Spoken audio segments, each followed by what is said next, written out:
The rain hammered against the window like a relentless drumbeat, mirroring the chaos in Lucas's chest. He sat in his dimly lit office, staring at the glowing screen, his fingers frozen over the keyboard. At 32, with a loving wife, 2 rambunctious kids, and a steady engineering job, he should have felt secure. But security was a lie he told himself every morning. The truth? He was crumbling. Promises to himself shattered like glass underfoot. Gym memberships bought and abandoned. Diets started with fervor and ended in defeat. Early mornings sacrificed to the siren call of the snooze button. It wasn't laziness, not really. It was something deeper, a weakness that whispered excuses in his ear until he believed them. That afternoon, in the middle of a high-stakes meeting, it all came crashing down. His boss, a sharp-tongued man named Harlan, was grilling the team about delays on the project.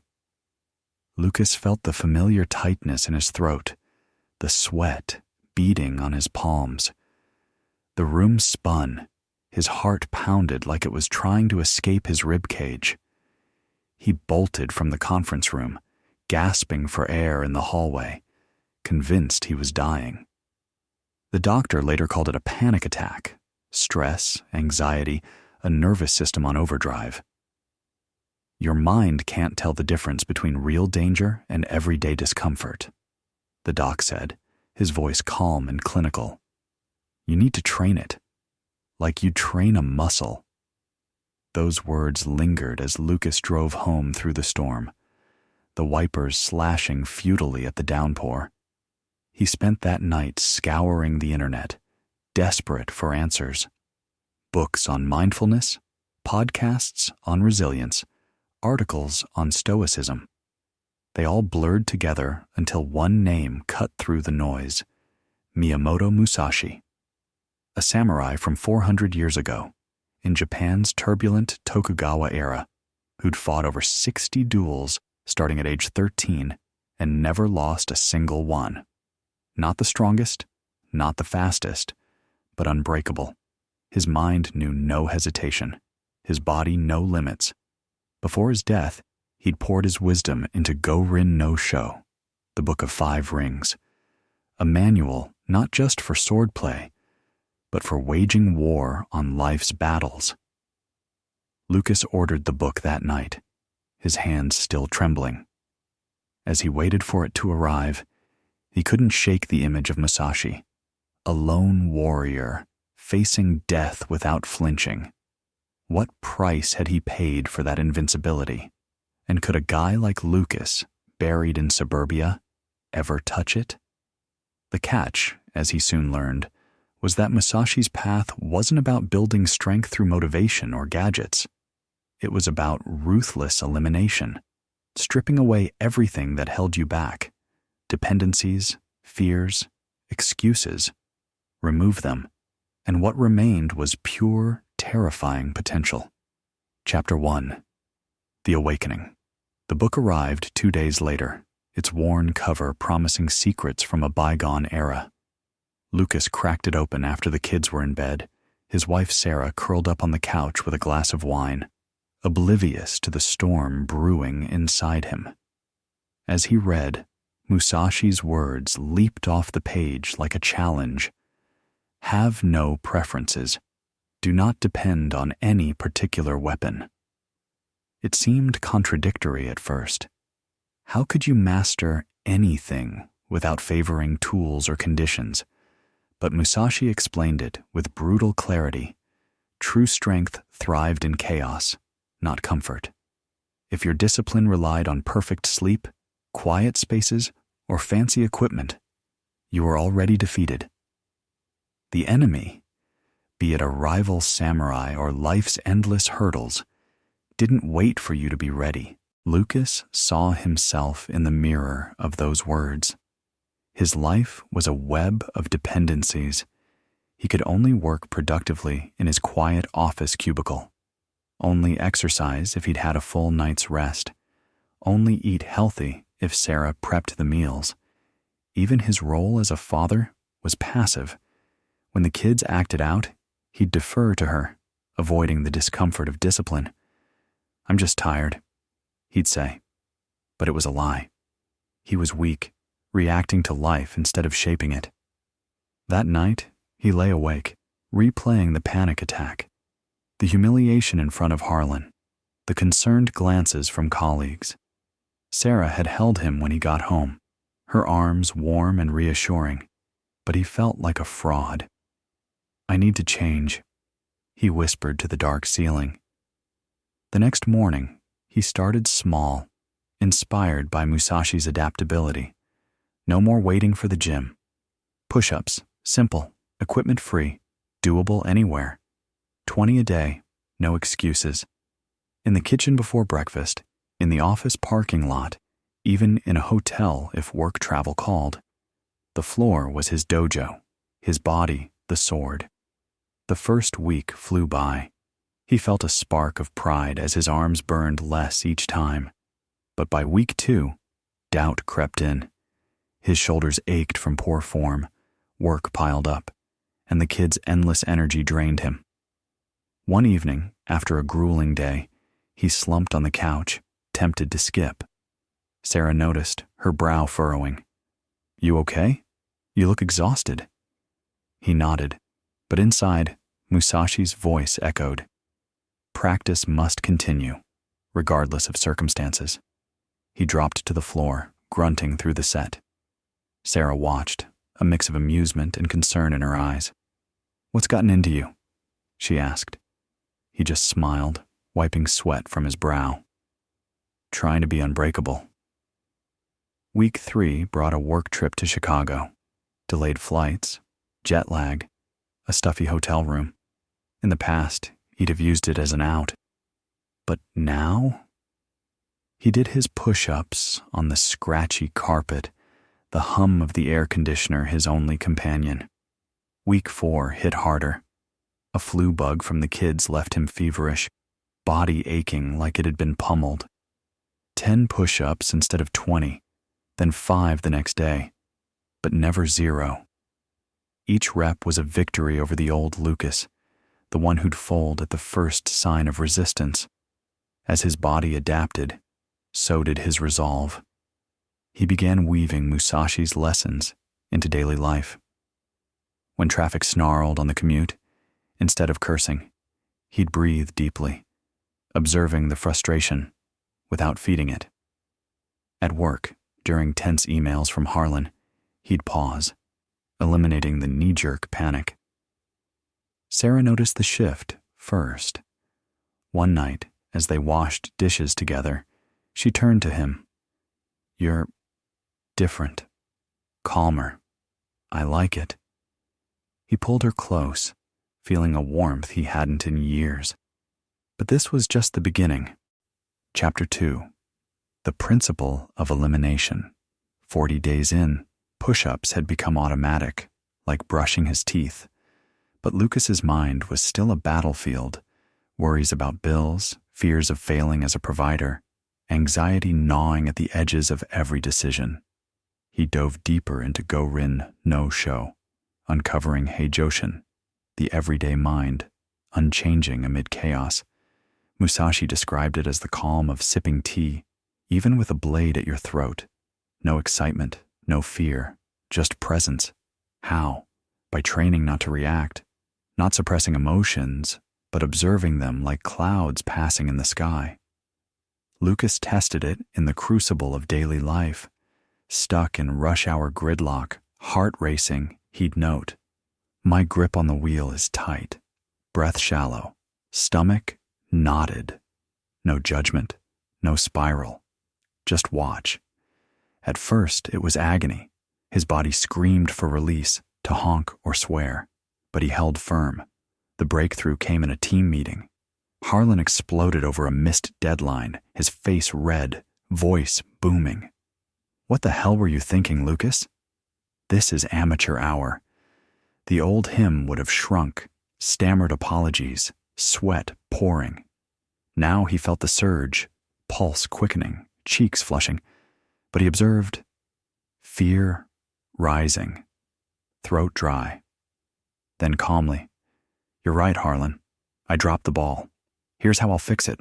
His voice steady, eyes level. The room fell silent. Harlan blinked, deflated. Good. Get on it." Colleagues whispered later, "Man, you handled that like a pro." Lucas shared it with Sarah that night over dinner. The kids, Mia, 7, and Ben, 5, chattered about school, oblivious. "It's like rewiring my brain," he said. She squeezed his hand. "I'm proud of you. But don't burn out, okay?" He nodded, but inside he knew this was no fad. A neuroscientist from Stanford, quoted in an article he'd read, backed it up. Practicing non-reactive observation reshapes the amygdala, raising the bar for what triggers panic. What once shattered him now barely registered. Emboldened, he expanded the elimination. No more coffee dependency for focus. Herbal tea instead, training his mind to perform without crutches. Diet? No rigid plans, just eliminate junk, one craving at a time. When Ben's birthday party tempted him with cake, he observed the urge, mouth-watering, nostalgia pulling. Then passed, feeling empowered. Sarah joined in, tentatively. "If you're doing this, maybe I can cut sugar too." Their evenings became rituals, push-ups together, quiet talks about dreams long buried, but challenges mounted.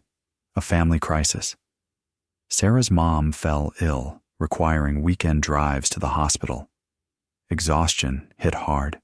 One night, after a long shift, Lucas nearly skipped. Ben tugged his sleeve. "Daddy, why do you do those every day?" He knelt, meeting his son's wide eyes. "To be strong for you, buddy. Strong inside." He did the set, Ben counting aloud, giggling. It wasn't just for him anymore. Chapter 3. Heijoshin. The Still Mind. 60 days of push-ups had sculpted Lucas's body, shoulders broader, energy surging. But Musashi warned, a calm mind without a capable vessel was fragile. Enter the way of the warrior, relentless training to forge body and mind as one. Train hard with wooden swords to strengthen the body, Musashi wrote. When the body is weak, the mind wavers. Lucas upped the ante, 100 push-ups daily for 30 days, no matter the cost. Day 1 dragged on for 45 minutes, arms quivering, floor slick with sweat. "This is insane," he muttered, collapsing after. Sarah found him there, worry etching her face. "Lucas, you're pushing too hard. What if you hurt yourself?" He rose, kissing her forehead. "I have to prove I can. To myself." Day 5. Muscles screamed, every rep a battle. He broke them into sets, pacing the living room while Mia practiced piano nearby, her notes a discordant soundtrack. By day 10, Sarah confronted him again. "You're obsessed. The kids miss you." Guilt stabbed, but he saw it as another dependency, emotional comfort over growth. "I'm doing this for us," he said softly, "to be the man you deserve." She sighed, but nodded, seeing the fire in his eyes. Midway, a storm hit, literal and figurative. Power outage during a thunderstorm, kids scared, Sarah stressed. He did his push-ups by flashlight, rain lashing the windows. Day 15. 120 minutes, body adapting, mind sharpening. The physical pain transmuted into mental steel. When arguments arose, like over finances, he observed, responded calmly. No more avoidance. By day 30, 12 minutes flat, unbroken. But the real win? Proving impossibility was illusion. Musashi called it the way of the warrior, not talent, but erasure of limits through grind. Lucas felt it in his bones. At work, projects flowed. At home, he led family game nights with genuine joy.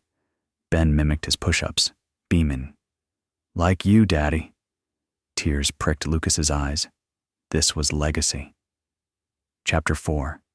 The way of the warrior's strength grew, but Musashi's third pillar loomed. Zanshin, the remaining mind, sustained awareness, never dropping guard.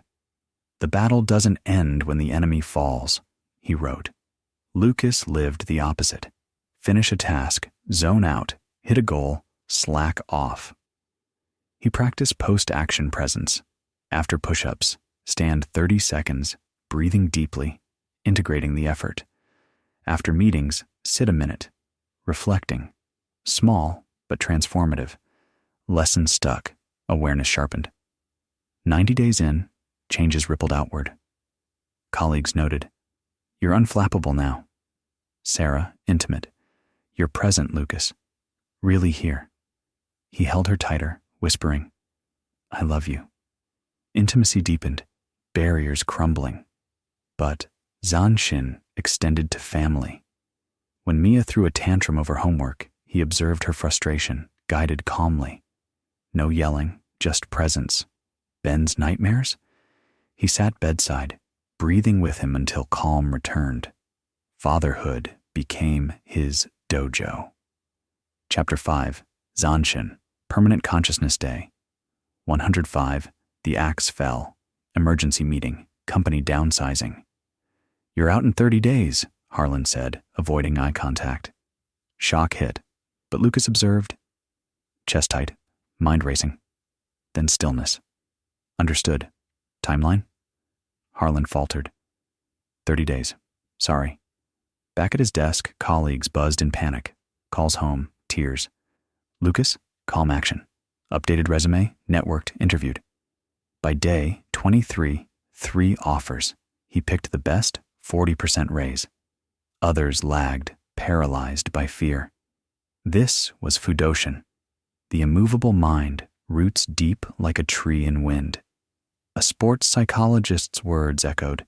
Resilience built repetition by repetition, through discomfort. Sarah's reaction, tears of relief and pride. "How did you stay so steady?" He shrugged. "I trained for storms." That night, they made love with a passion absent for years. Bodies and souls aligned. Chapter 6. Heijoshin, the immovable mind. New job, new test. Hey-ho, the strategy of emptiness. Do not intend to win, intend not to lose. Avoid openings, eliminate weaknesses. Lucas applied it ruthlessly. No overpromising, no drama, just reliability. Arrive early, deliver precisely. 3 months, promotion. Boss. "You're rock solid. That's rare." Coworkers respected him, but distanced. His steadiness highlighted their chaos. In life, diet, no junk, ever. Training, no skips. Marriage, no broken words. Sarah blossomed under his consistency. "You're my anchor," she said. Kids thrived. Discipline internalized through his example. Chapter 7. Hey-ho, the strategy of emptiness. 6 months. Lucas unbreakable, yet haunted by fragility. What if he slipped? Musashi's final wisdom. Sutemi, abandoning the self. Regret nothing, fear nothing, desire nothing. Stop tying identity to outcomes. He ceased tracking days, celebrating wins. No social posts, no streaks. Practice became essence. Training flowed like breath. No ego, no fear of loss. People shifted. Co-workers hushed complaints. Friends avoided fitness talks.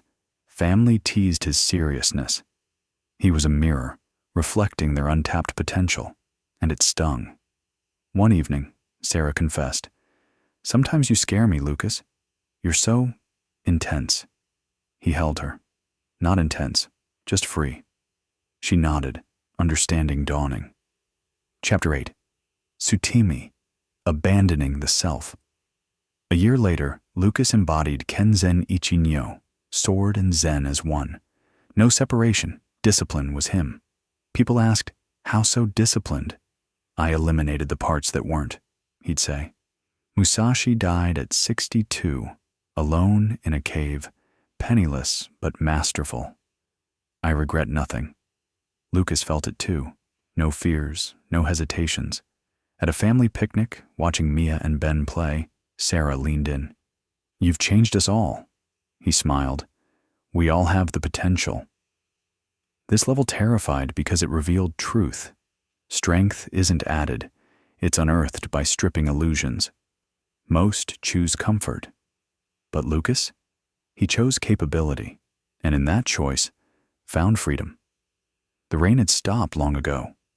Now, under clear skies, Lucas ran with his family, laughter echoing.